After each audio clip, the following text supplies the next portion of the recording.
E de outro tema, líder de fracção de MEP quer reconhecer a situação financeira de tal índole que por papi que Holanda quer pôr a Aruba curatela.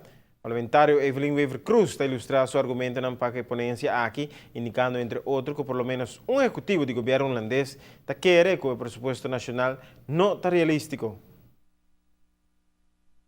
Holanda alcança de mal manejo financeiro de nosso país e que agora que na Holanda a decidir que a Aruba está com vai cair balde curatela de Holanda.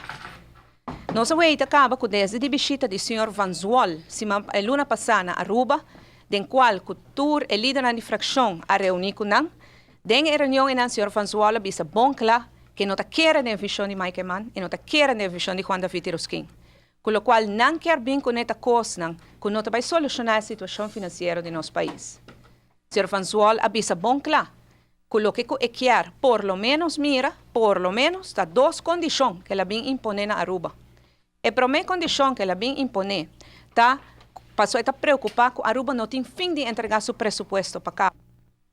Segundo o líder parlamentar, a filosofia de continuação de governação não procurar por manejo com o resultado de presupuesto na tempo.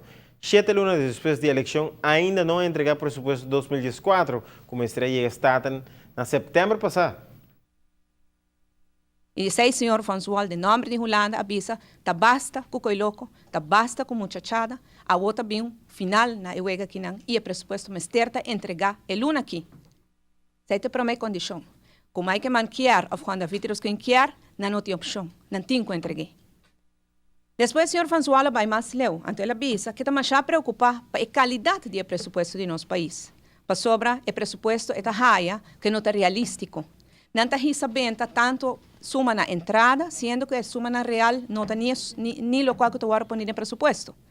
Además, o presupuesto passa, não tem nenhuma instância que está controlar se o governo, verdade, está executando o presupuesto de maneira que queda palavra.